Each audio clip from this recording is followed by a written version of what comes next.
Selamat datang kembali di channel Burnet Trader. Di video kali ini saya akan menganalisa untuk perkembangan pergerakan saham-saham dari sektor retail dan beberapa yang di request. Pertama ASUS, kedua MRT, ketiga LPPF, keempat MAPA, kelima MAPI, keenam MIDI, ketujuh RALS, kedelapan Cegas, kesembilan PTMP, dan terakhir NICE. Langsung saja ke saham pertama.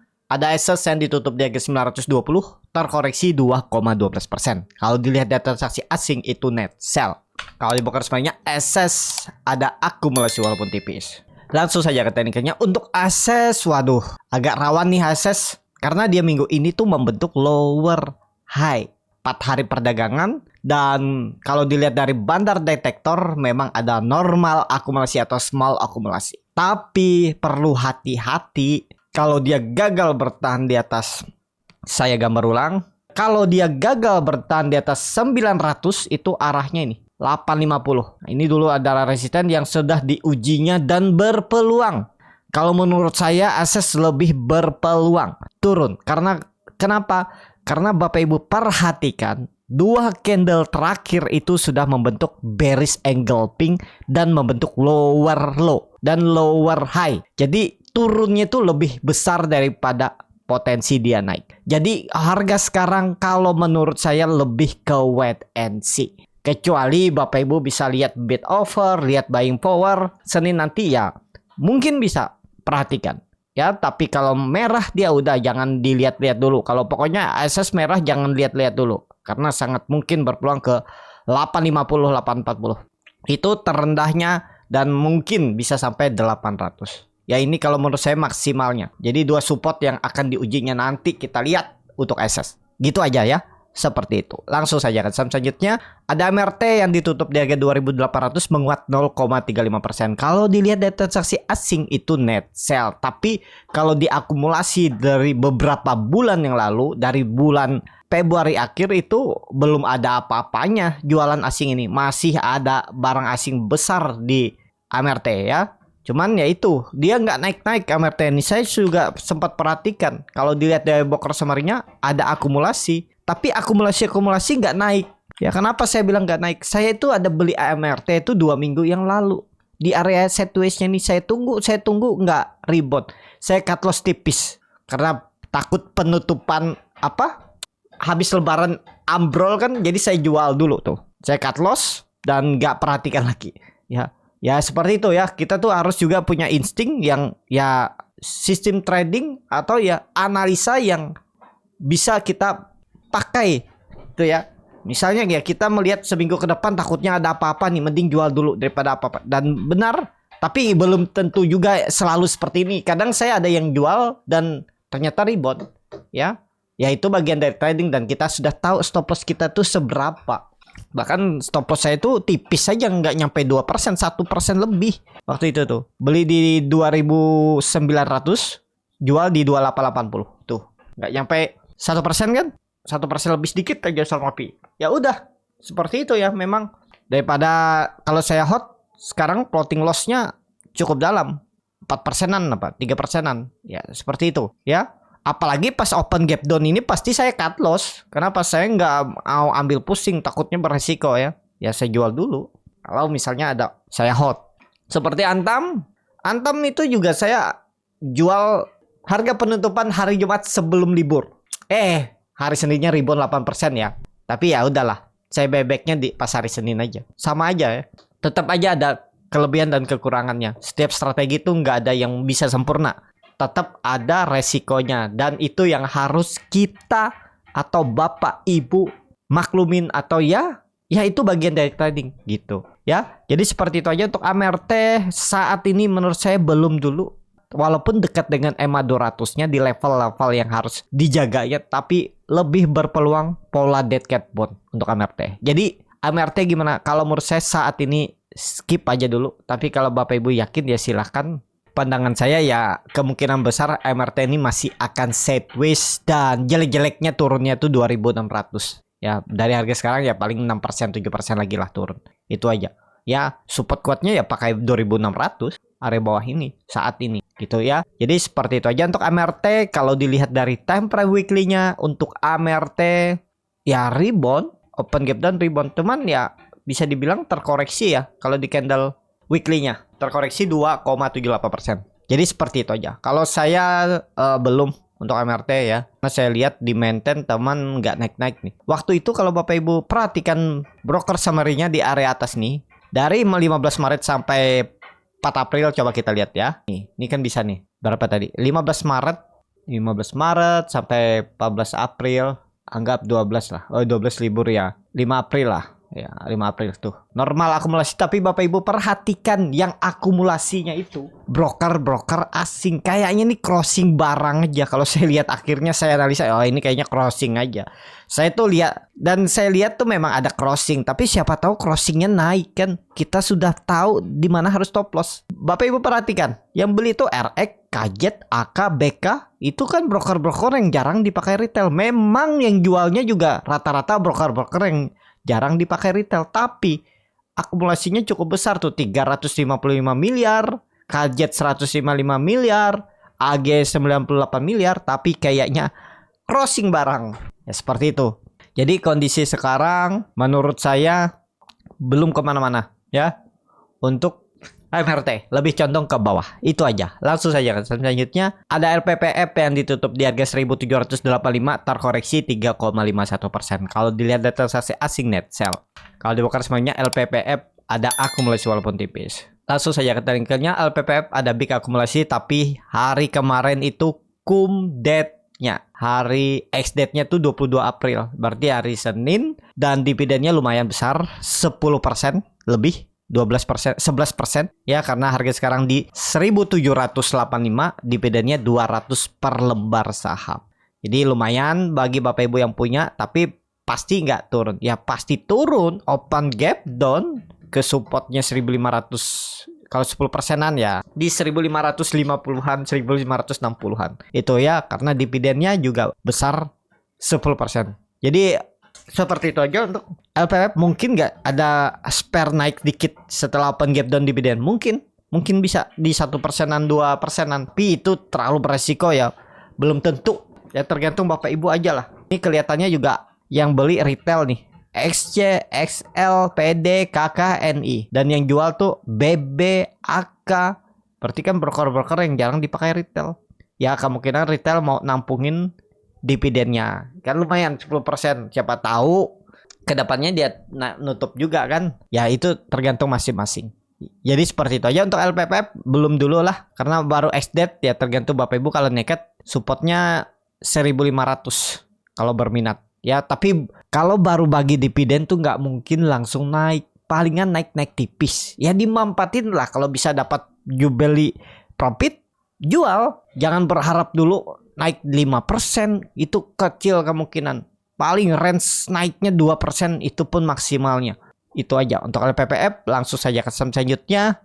Ada MAPA yang ditutup di harga 935, terkoreksi 0,53%. Kalau dilihat data transaksi asing net buy, kalau dibongkar semuanya MAPA di distribusi. Tapi kalau dilihat sekilas ya memang beberapa broker yang jarang dipakai retail akum.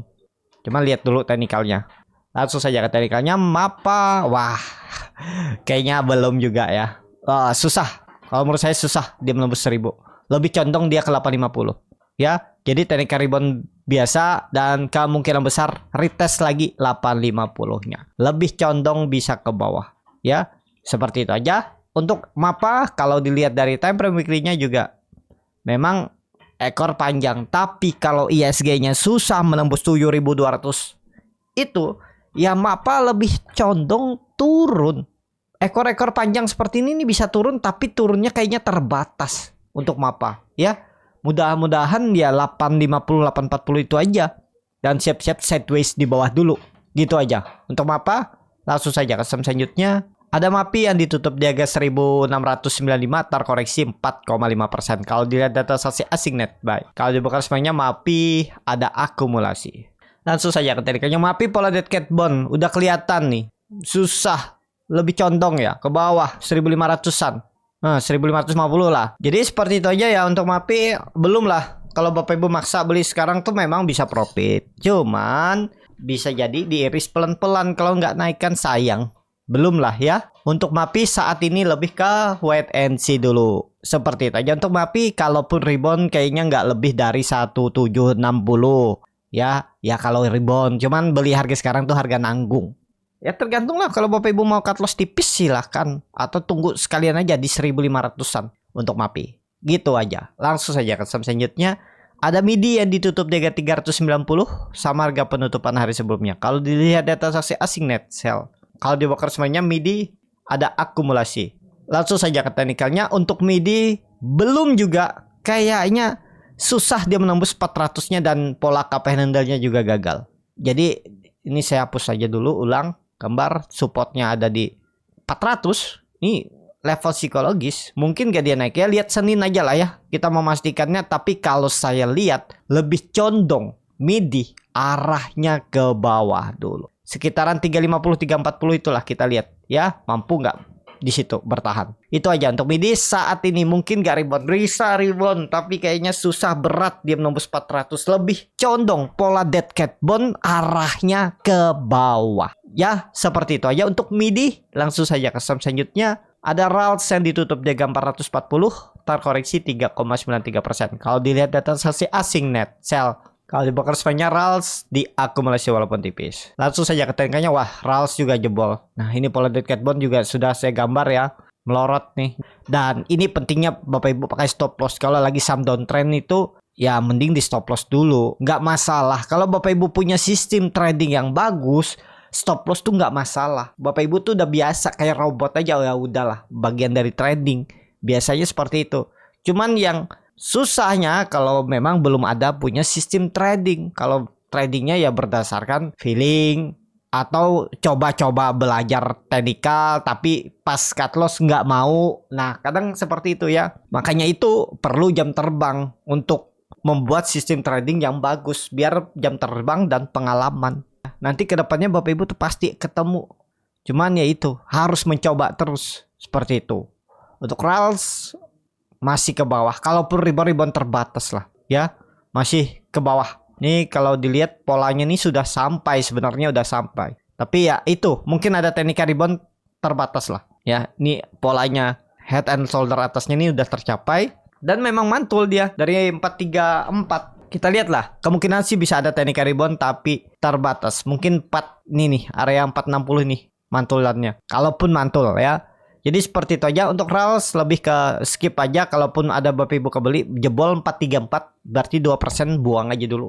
Koreksi 2% buang aja. Target kan ya itu tadi 450 460 aja, targetkan profitnya, nggak usah jauh-jauh saat ini. Ya, untuk RALS. Langsung saja ke saham selanjutnya. Ada Cegas yang ditutup di harga 161, menguat 0,62%. Kalau dilihat data transaksi asing net sell, kalau dibakar semuanya Cegas di distribusi.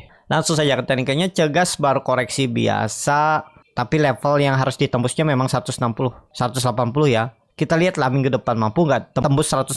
Kalau tembus menarik minggu depan. Targetnya 200 dan bahkan 250, 240 itu kalau gambar saya ke situ arah Cegas minggu depan, dengan catatan ya Senin Selasa tembus dulu 180. Menarik Cegas. Ya bisa diperhatikan, tapi harus rebound dulu lah. Seperti itu aja. Langsung saja ke saham selanjutnya. Ada PMMP yang ditutup di harga 161, menguat 8,05%. Kalau dilihat data transaksi asing net buy. Kalau dibakar semuanya PTMP ada akumulasi. Langsung saja ke teknikalnya. Rebound cukup bagus nih, baru breakout dan higher high, belum besar ke atas nih. Kalau menurut saya bundle detektor seperti apa nih? Normal akumulasi ya. Waduh, ada Becky yang beli di harga average 143. Takutnya sih guyuran. Biasanya ya Becky itu naikin barang, kalau dia top buyer tuh bisa naik sedikit terus diguyur. Apalagi average-nya 143 kan. Dari sekarang ke 143 tuh lumayan 18 poin kan. 10% lebih tuh sudah profitnya Becky itu. Berapa dia beli tuh? 5 miliar. Ya mungkin dinaikin dikit, habis itu bisa diguyur. Hati-hatilah. Pokoknya lihat aja kondisinya nanti. Nah kalau Bapak Ibu mau trading di PTMP nih atau scalping tuh, ya harus lihat bid offer, lihat chart. Kondisinya gimana, disusun nggak, di seperti apa nggak. Nah itu kalau Bapak Ibu mau belajar scalping itu. Ya itu metode yang saya ajarkan tuh bisa digunakan di semua saham. Saham big cap, second liner, third liner bisa. Ya itu klik link yang ada di deskripsi itu. Kalau tertarik ya, nanti diajarin tuh dari screeningnya. Habis screening lihat bid offer, lihat chart dan lainnya, baru diajarin juga titik entry-nya. Jadi nggak sembarangan pas beli pas dekat-dekat momentum gitu. Kalau tertarik bisa belajar di kelas scalping. Seperti itu aja untuk PTMP. Kalau menurut saya bisa rebound, cuman ya tadi ada Becky yang beli ya. Biasanya seperti itu, tapi nggak selalu karena kan beda-beda. Tapi rata-rata biasanya Becky kalau udah punya average bawah naik sedikit bisa diguyur. Tapi itu belum pasti ya, nggak selalu. Gitu aja. Mudah-mudahan lah bisa tembus. Kalau pola dead cat bond ini sampai 200 kan lumayan juga dari harga 161. Ada potensi upside 20% kan? Bahkan lebih. Seperti itu aja untuk PTMP. Langsung saja ke saham terakhir. Ada Nice yang ditutup dengan 875 menguat 4,16%. Kalau dilihat data transaksi asing net buy. Kalau dibakar semuanya Nice diakumulasi. Langsung saja ke teknikannya Nice. Nah ini di level-level yang memang harus dijaganya ya. Dan dia bertahan di atas 800. Sempat open gap down hari Kamis, Rabunya rebound lagi. Ya udah tuh udah rejection. Itu tanda-tanda dia reject, nggak mau turun. Kenapa? Sebelumnya dia candle merah, tapi masih di atas 810 tutupannya. Hari Rabu ya. Hari Kamis dia open gap down, tapi ditarik naik dan rebound. Mudah-mudahan lah nggak balik ke arah. Cuman kalau harga sekarang tuh harganya nanggung. Kenapa? Supportnya di 800. Jadi kalau cut loss Bapak Ibu tuh ya cut loss-nya sekitar 10-12%. Tapi ini kan kelihatan dia rejection. Nah yang seperti ini nih kadang kita yang pas ketinggalan momentumnya ya. Kalau Bapak Ibu momentumnya kemarin belinya itu lihat saat dia balik lagi ke 800 tuh beli. Nah itu momentumnya. Saat sekarang udah ketinggalan tapi belum tentu juga turun. Kita lihat aja ke depannya. Nah bisa nggak sih beli di harga-harga tengah seperti ini? Bisa beli seperti ini. Cuman ya itu harus lihat saat market berjalan. Komposisi seperti apa bid offer, apakah ada buying power, kalau ada baru entry. Ya bisa masalah di harga berapapun dekat arah pun sebenarnya bisa beli. Tuh kalau Bapak Ibu belajar di kelas scalping itu saya ajarin tuh bagaimana cari entry titik-titik di harga dekat-dekat arah. Ada peluang saham yang mau arah. Maksudnya arah sudah mendekati harga-harga arah. Itu ada ciri-cirinya seperti apa dan di mana harus stop loss kalau dia gagal. Nah, itu juga dipelajari Bapak Ibu di kelas scalping kalau berminat seperti itu ya. Jadi seperti itu aja untuk Nice. Mudah-mudahan lah lanjut. Kalau dilihat pada detektor ada netral. Tapi ya semoga lah lanjut rebound ya. Target reboundnya agak jauh nih, bisa ke 950-an. Menguji resisten sebelumnya nih yang jadi support seperti itu. Cukup sampai di sini video kali ini. Terima kasih untuk Bapak Ibu dan teman-teman yang sudah menonton video ini sampai selesai. Apabila channel Borneo Trader ini bermanfaat dan bisa menjadi bahan pertimbangan Bapak Ibu dalam membeli, menyimpan dan menjual sahamnya, bisa klik tombol subscribe dan nyalakan lonceng notifikasi. Ada kritik, saran ataupun pertanyaan bisa langsung tinggalkan di kolom komentar. Bagi Bapak Ibu dan teman-teman yang baru belajar trading, masih bingung memilih saham, bingung membuat trading plan, bisa join trading bersama Borneo Trader. Nanti dipilihkan saham-sahamnya dan dibuatkan trading plan-nya beserta chartnya dan juga free konsultasi portofolio. Kalau tertarik DM Instagram Borneo Trader. Sampai ketemu, tetap semangat dan semoga bisa terus cuan.